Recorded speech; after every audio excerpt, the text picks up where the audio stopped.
collaboration, synergy, thinking outside the box, raising the bar, breaking down silos, shifting the paradigm, disrupting the market, business. So back to the Great Resignation. Yeah. I think it goes back to what I said before. People don't want crappy jobs. And there's a bunch of crappy jobs out there. And let's call it for what it is.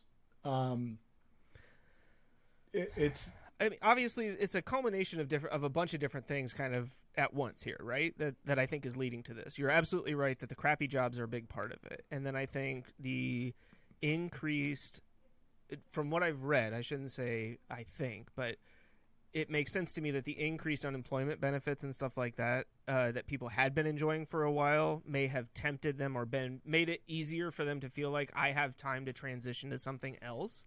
But I think at the end of the day, what you're finding is a lot of people just have given up the idea that I have to put up with a crappy workplace environment, whether it's customers that I have to deal with or management or other employees, that my time and my misery isn't worth $2.13 an hour if I'm, a server. Well, it's funny. tips, it's funny you say $2.13 an hour. Apparently, there's a Hooters waitress that made $400 in one day. Well, sure. On top of her $2.13 an hour, and that's in South Carolina. That particular week, she made $1,600. So, I think damn it. Like, I was literally sitting here watching that happen. Oh my gosh. We're a professional podcast full of professional podcasting people. That is going to be the bane of my existence right there. This stupid cable. I think I don't like the argument that the unemployment benefits encourage people to stay home. I just don't like that argument. I think that... No. And go ahead. Sorry, I'll let you finish your thought. I believe that at the end of the day, if we were treating employees, we collectively, as valued, we're paying them fairly, a lot of these stupid conversations wouldn't exist. And I just can't get on board with that argument. And I've heard it from, I actually talked to a clerk in a corner store, the assistant manager, and he brought it up. And I was like, but wouldn't you agree that people just don't want crappy jobs? And he was like, well, that too. I'm like, so cart before the horse, or like which one do we want to address first? So I guess I want to clarify my previous statement. I don't think that the increased unemployment benefits are encouraging people to stay home. Right. But I think what it does is it provides people with a greater confidence that I can get through the next 30, 60, 90 days as I search for a better employment. Okay, that's fair.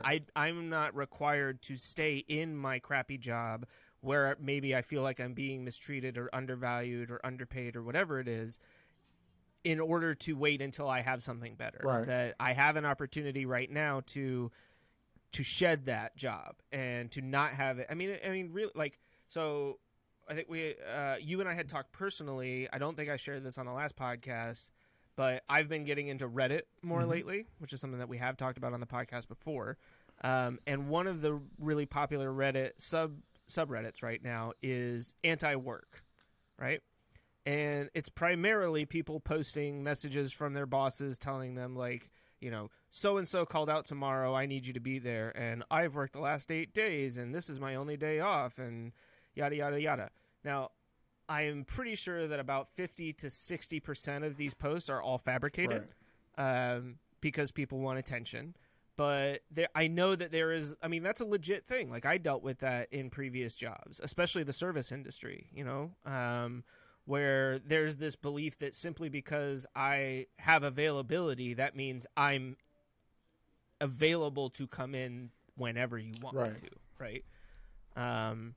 And I think like there's a lot of people who are just like, cool, good luck finding somebody else to now replace me for the next 2 weeks, which I would have given you a 2-week notice or something, but I'm just done. Yeah, I don't disagree. I think that there is a we've talked about it personally where I'd be lying if I said I didn't miss the money I made at a certain company I worked at, but I'm so much happier, right?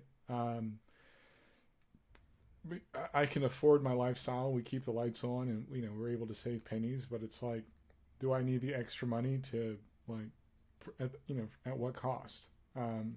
Right. And it's just not worth it. I want to say maybe it has to be about at least 20 years ago. I read an article in the Wall Street Journal talking about how there's a lot of guys that weren't taking the next promotion because they realized the value that they had being better parents. And that was probably, part of the chipping of the iceberg for me to realize that maybe my career is not, I'm climbing the ladder leaned against the wrong wall. And that's a, good analogy from Franklin Covey. So once you start to strip away those things, the next, although it's scary to make that change, it's easier to make that transition. And I don't think it's wrong. We've talked many times, like, are you going to buy a $8 Big Mac? Well, we let the market dictate what people should get paid. And McDonald's and a lot of places is paying over $10 an hour at an hourly position. And let the market decide. I don't need the government to decide what the minimum wage is. Now, granted, it's a tough transition, but it's a meaningful transition at the same time. To hear the rest, tune into this week's episode of The Chris and Andre Show.